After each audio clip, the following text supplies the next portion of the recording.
Moving on to our next agent of erosion, we have groundwater. And your objectives for this one are to be able to define groundwater and also be able to explain how caverns and sinkholes are formed by groundwater and define the word karst topography. Here goes. So groundwater is when water soaks into the ground through infiltration. You remember this from our water cycle. So if it stays on the surface, it's runoff. If it soaks in the ground, we have infiltration. Now the way it does this is it fills the little pore spaces between sediment and rock particles. So it's in between the grains and it's in the cracks in the rock. And it moves by twisting and turning through these interconnected small openings. So the water can actually flow through the ground. That's how it gets to wells, for those of you who might get your drinking water from a well that's dug. And that's also where, if you've heard of something being spring-fed, or if you've heard of a spring, it's actually groundwater that moves through the ground and then comes to the surface in another place. So as the groundwater moves through these pore spaces, it can cause erosion. So groundwater erosion will produce caves or caverns in limestone or marble bedrock. You've learned about how limestone and marble are especially susceptible to weathering by acid.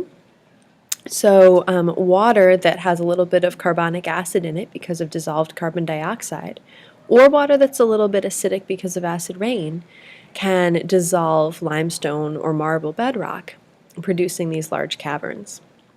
And then the features you see, like stalactites and stalagmites, and the columns that you see, are when a little bit of that calcite gets deposited later by dripping water. So one main thing that groundwater erosion can do is make caverns. When you have a lot of erosion of limestone or marble bedrock in an area, it often is called what's called karst topography. So this is what we call an area that's shaped largely by the dissolving power of groundwater. So if you have an area with limestone rock underneath, you can end up with terrain that looks like this, with a lot of holes and caverns underneath, and really irregular terrain with many sinkholes. Now, what's a sinkhole? It's when limestone beneath the soil dissolves, and then when the overlying soil or rock gives way, sometimes very suddenly, a depression can form. So think of this like the top of a cavern breaking, and so the whole thing collapses. And the hole in the ground that results is called a sinkhole. So those are the three main things caused by groundwater: sinkholes, karst topography, and caverns. Our next agent of erosion is wind. Your objectives for this is you'll be able to explain how wind erodes the landscape and also explain how sand dunes form. Now, in your book, it goes through all the different types of sand dunes. Here, you don't need to know them. Just be able to explain how they form. Now, the power of wind is actually a lot more than you might think. What this picture is showing is wind being blown from the Arabian Peninsula across the Red Sea to Africa. So in areas that are very dry, the wind can actually transport sediment over enormous distances. As you can see here, we've got erosion by wind, and just like with mass movement, vegetation tends to hold the soil together, so vegetation can combat erosion by wind. And here we have deposition by wind. So when wind removes the sediment in one place and then deposits it in piles, you can form different features. Erosion by wind is called deflation. That's when wind removes these small loose particles. And when it's deposited later, one of the features that can form is sand dunes. So there are these mounds or ridges of wind-deposited sand, and usually they start because there's a little obstruction like a rock or a plant, and sand can be deposited just behind it. And then as you go later, as you can see in this picture, you can have, as the wind blows this way, the sediment piling up on this side and then sliding down that side. And so the dunes tend to migrate over time. And usually they're a lot steeper on the side that faces away from the wind and less steep on the side that faces the wind. So migrating sand dunes can be a big issue in desert cities because this natural process has the sand move around. So imagine your city's right there. All of a sudden you could have a problem as the desert encroaches on you. So that's the main point about wind erosion and deposition. For wave erosion and deposition, here are our objectives. You should be able to identify features created by waves, including cliffs, sea arches, and sea stacks, and spits and bars. So when waves erode, they tend to wear away at the softer rock and they leave more durable rock behind. And as you can see in these pictures, this often means they undercut at the bottom, and so then rock will fall from above. So they can cause rock falls, which leads to these steep cliffs. You can also get caves where there's a softer layer of rock and the waves wear away at it. And if the cave wears all the way through, you get an arch. And if the top falls down, you get a sea stack.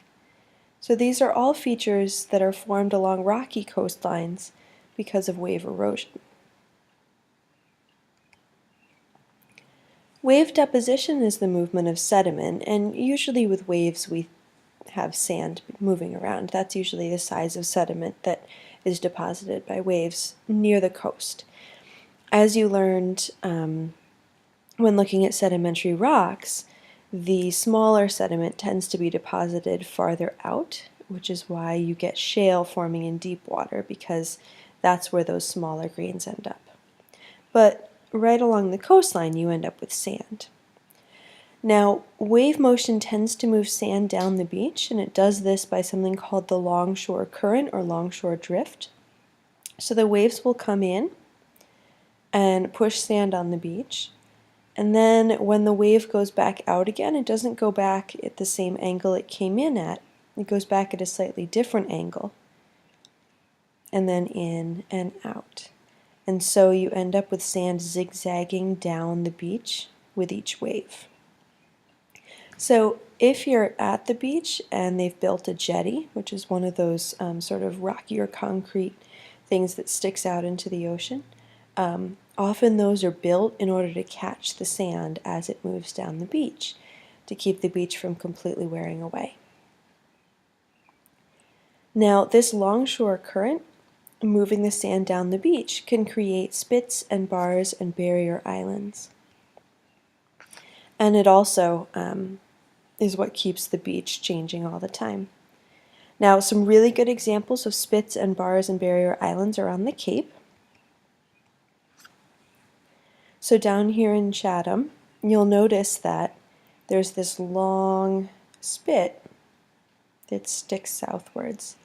So the longshore current is zigzagging the sand down the beach, and it keeps going. And so you end up with this feature here. Up here you can see another spit. So the longshore current moves the sand around, and it's extended this way. A bar is when it basically kind of forms a barrier on the outside of a bay. And if this happens all along a coastline, it forms what's called barrier islands. And so here's an example of a large barrier island or bar.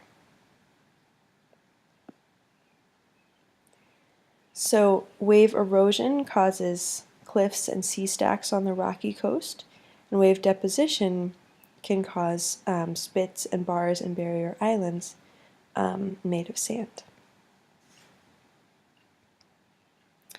Now there are two other major forces of erosion, and we're going to look at those in more detail with their own podcasts and with a little bit more emphasis because they have a large impact on the land: rivers and glaciers. Glaciers especially had a big impact on Massachusetts during the last ice age about 10,000 years ago. And we still have a lot of glacial features around. So that's why we're zooming in more detail on those, and we'll do those in their own podcasts. But for right now, let's do a quick check for understanding. And this is on mass movement, waves, wind, and groundwater. So for each of these examples, I want you to figure out what kind of feature is it, so what's the name of it, what force of erosion caused it, and for the part shown in the picture, was it formed by erosion or deposition or both?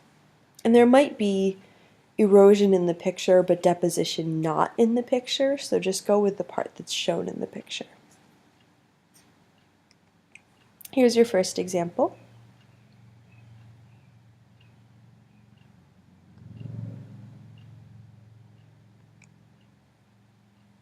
Your second one.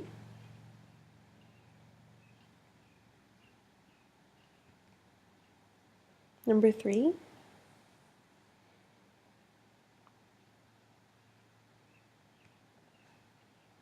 Now this is a side view of something that's often underground.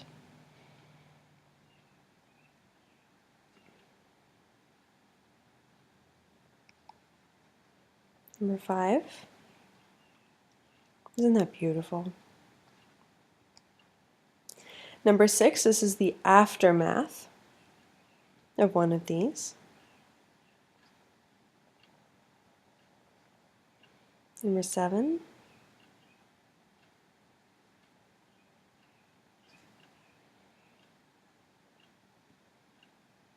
Number 8, remember this, it's still on New Hampshire's road signs.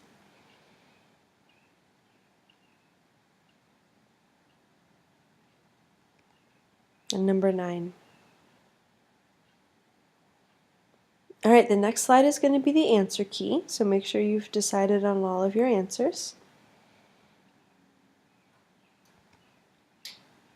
And here we go.